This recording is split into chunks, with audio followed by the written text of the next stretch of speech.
Le Seigneur soit avec vous. Et avec votre esprit. Évangile de Jésus-Christ selon saint Luc. Gloire à toi, Seigneur.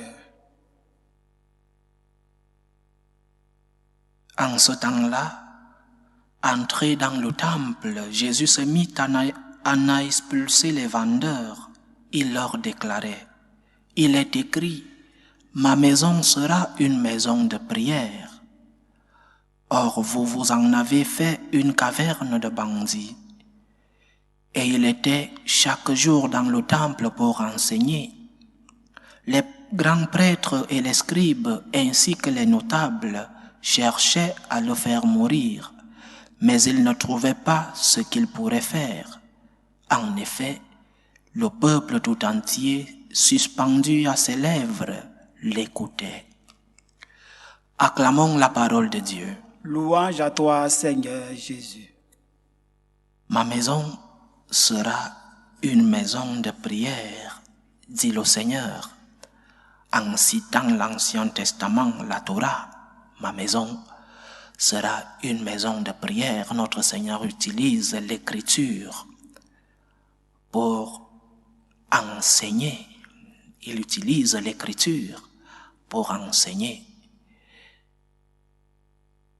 Jésus-Christ n'est pas venu pour abolir l'Ancien Testament. Il est venu pour le mettre à sa plénitude.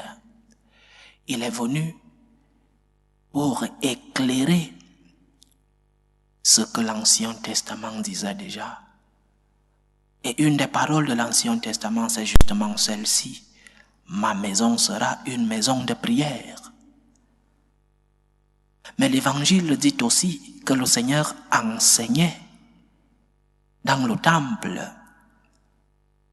Donc, ma maison sera une maison de prière ne signifie pas que l'Église ne puisse pas faire autre chose. Elle doit, par exemple, enseigner des catéchèses.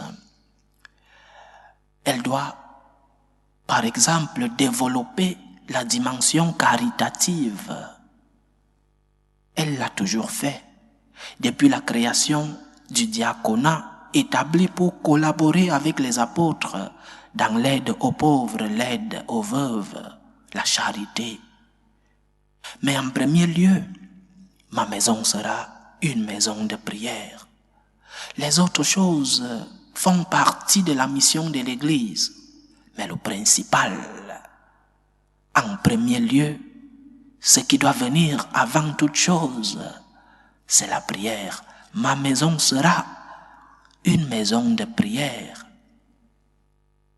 L'Église, donc, est une maison de prière, même lorsqu'elle enseigne, même lorsqu'elle pratique cette dimension caritative.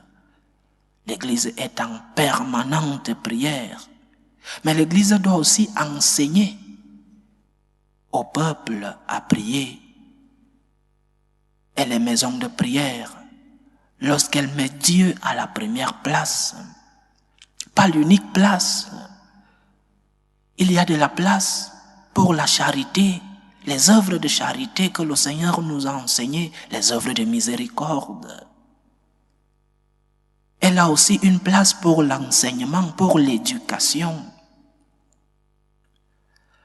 Mais une église doit avoir Dieu comme principale mission, annoncer le règne de Dieu. Et la prière, c'est le moteur de cette annonce. L'église est une maison de prière.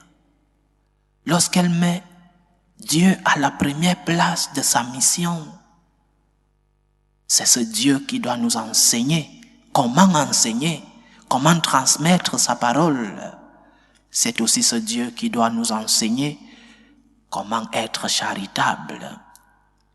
Une église qui se concentre seulement sur les œuvres de charité devient une ONG quelconque. Une église qui a pour principale mission l'éducation dans les collèges, dans les universités, devient une ONG quelconque. Le principal motif de la création de l'Église par notre Seigneur, c'est de rendre gloire à Dieu, la prière. Je causais avec un ami portugais il y a quelques jours et il me disait, il étudie dans une très grande université catholique, une université administrée par une très grande congrégation religieuse de notre église. Et cet ami me disait, voyez mon père, j'étudie dans une université catholique et ce sont des prêtres qui nous font les classes. Mais il y a des prêtres qui justement ne commencent pas les cours par la prière.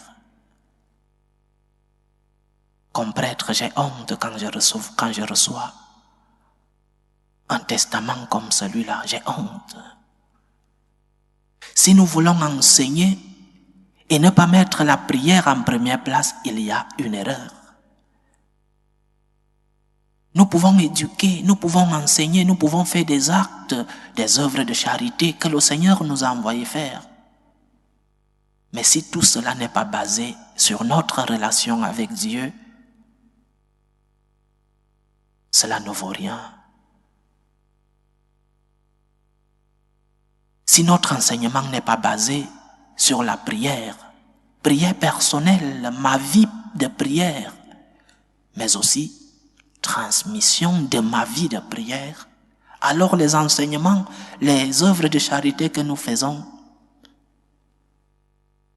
sont des œuvres de charité quelconques, comme quelqu'un qui ne croit pas en Dieu et qui va rendre visite à des orphelins ou à des malades.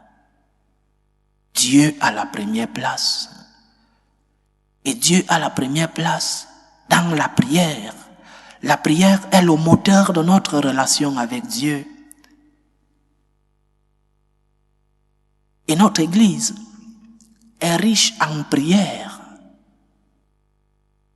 Le Seigneur nous a laissé des prières si brèves et si courtes pour que nous soyons permanemment en train de prier.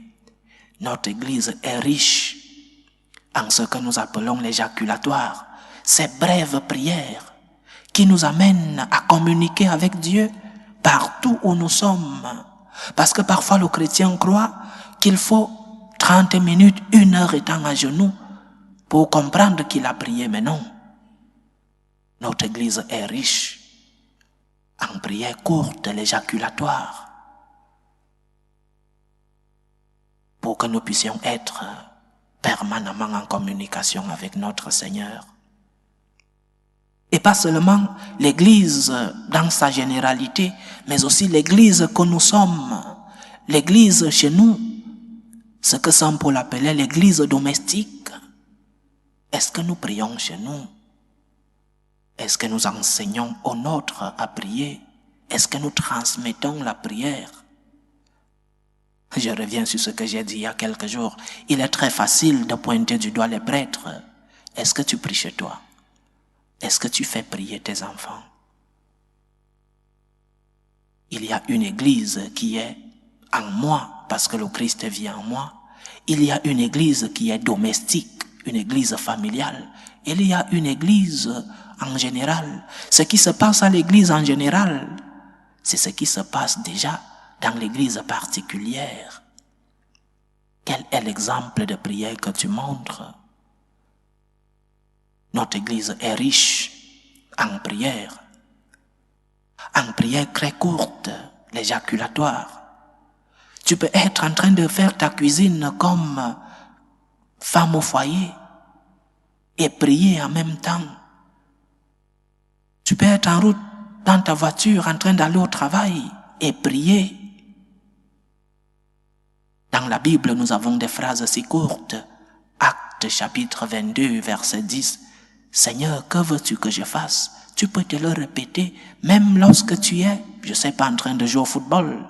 Seigneur, que veux-tu que je fasse? Tu es en train de maintenir une communication avec ton Dieu. Luc chapitre 18, verset 13. Seigneur, aie pitié du pécheur que je suis. Seigneur, aie pitié du pécheur que je suis. Luc 1, 38. Voici la servante du Seigneur. Voici la servante du Seigneur. Le Jésus, j'ai confiance en toi de Sainte Faustine. Le mon Dieu, je me donne à toi de Saint Alphonse. Merci Seigneur de m'avoir créé de Sainte Claire d'Assise, des prières si courtes qui nous aident à maintenir une relation avec Dieu. Ma maison sera une maison de prière. Ma maison en général, l'église universelle, mais aussi ma maison chez moi, avec mes enfants, avec ma famille. Ma maison, mon temple, parce que nous sommes temple. Est-ce que Dieu trouve en toi cette maison de prière? C'est la question que tu dois te poser. Que le Seigneur nous aide à être des personnes de prière, à transmettre aux nôtres la prière, comment communiquer avec le Seigneur. Nous pouvons enseigner à nos enfants ces phrases si courtes de notre Église pour qu'ils puissent être en communication permanente avec le Seigneur. Loué soit Jésus-Christ. À jamais.